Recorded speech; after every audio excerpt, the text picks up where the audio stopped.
Well, guys, I had lofty goals of doing a couple videos yesterday, but I did a ton of knives yesterday. So this morning, I'm just taking the dog and cat for a walk. Um, we will do those videos probably today. I got some free time. There's not a lot going on today.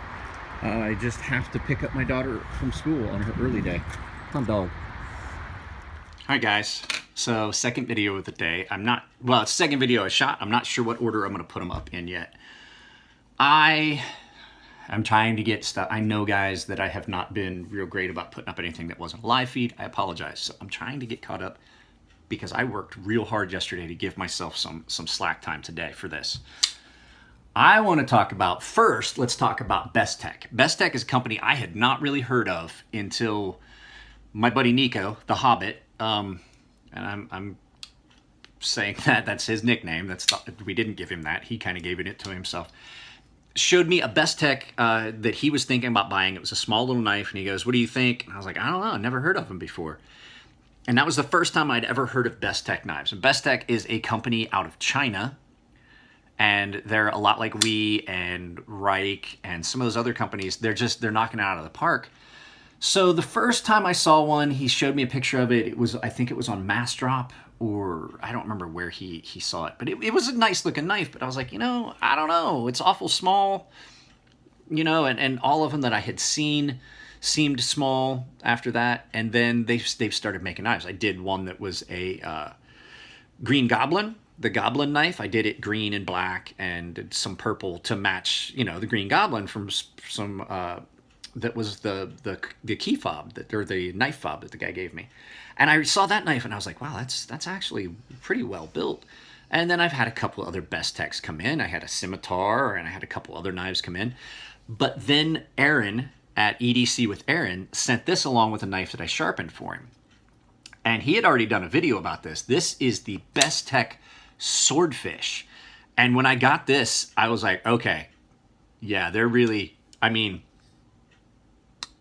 smooth as silk, nicely done. There are no, I looked at this, I tried to look real hard at this. There are no flaws in this. I can find zero defects in this knife. And I kind of wanted to see. So Bestech is making these knives in China, and this is, like I said, this is their Swordfish.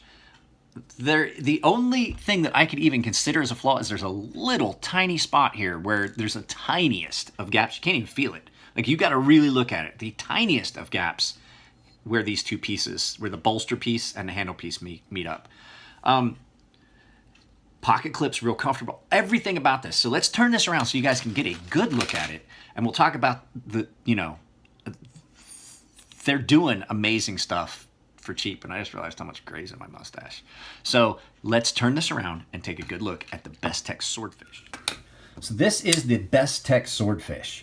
It is a very, very nice knife. It's done in D2, so I like D2. D2 is a good steel. It's not too hard to sharpen. Some of the Bestech ones have extremely hard D2. I actually had one that was chipping.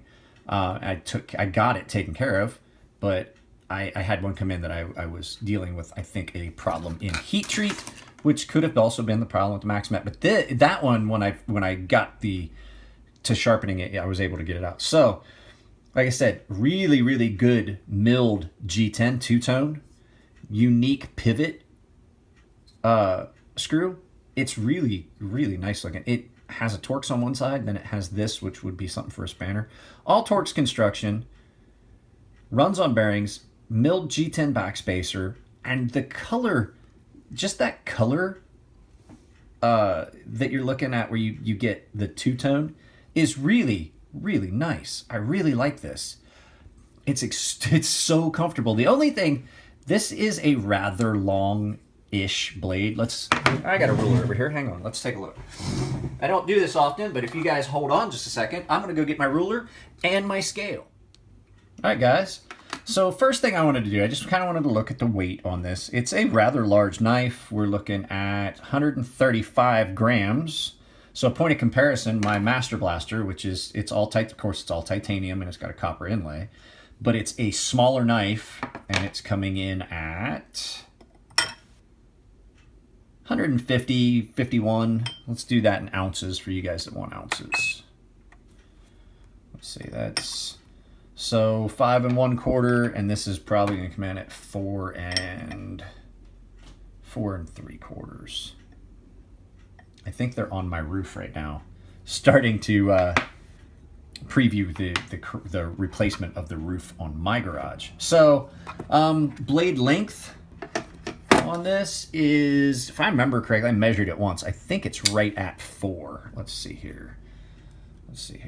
4. Yeah, it's just right at 4 inches, according to my titanium machinist rule. Yep, right at 4 inches of blade length.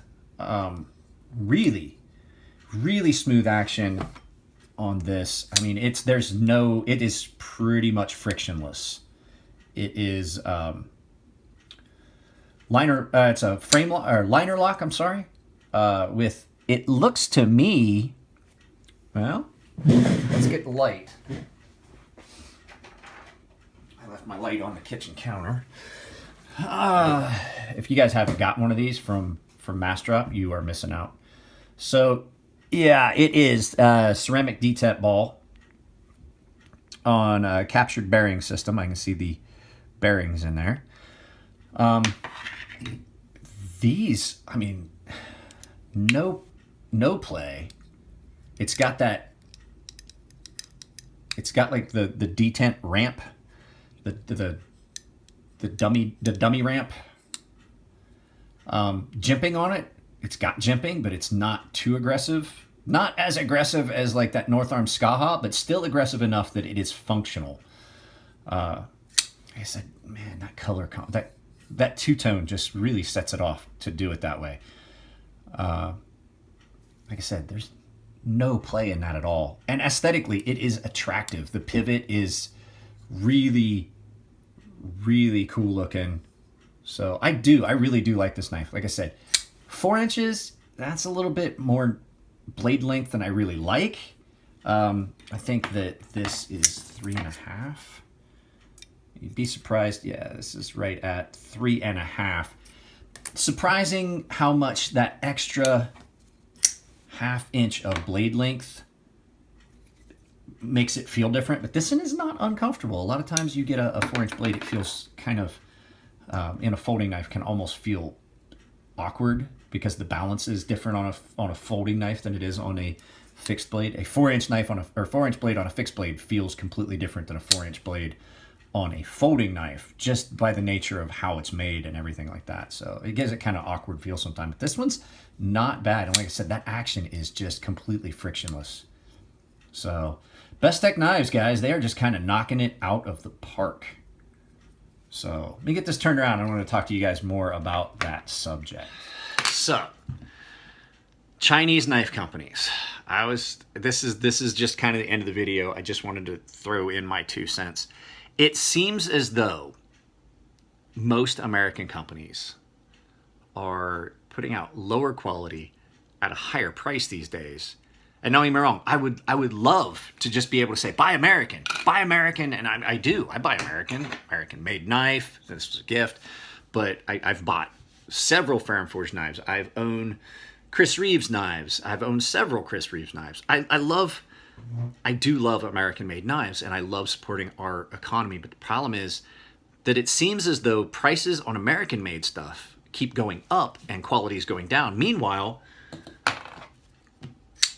you can get better quality at a lower price, and I don't see how American manufacturers aren't picking up on this and just trying to, figure this out. They have got to get this figured out. So last thing, guys, t-shirts. I'm not joking. If you want a t-shirt, I'm about to send people their money back because I'm not getting the money from the other people that say they want one. Instead, I need the PayPal to put in the order.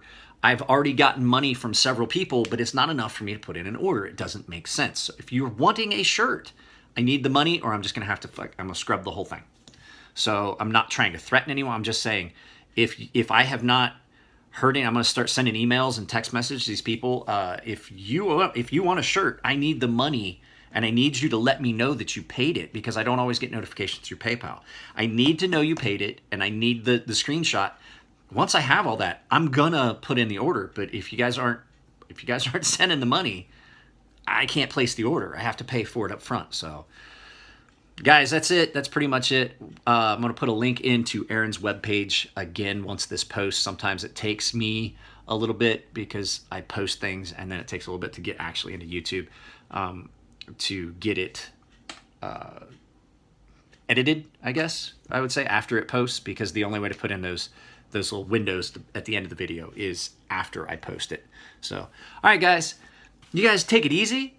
I'll see you next time. There's some stuff going on. I've got some stuff planned. I had some stuff come in that I want to talk about.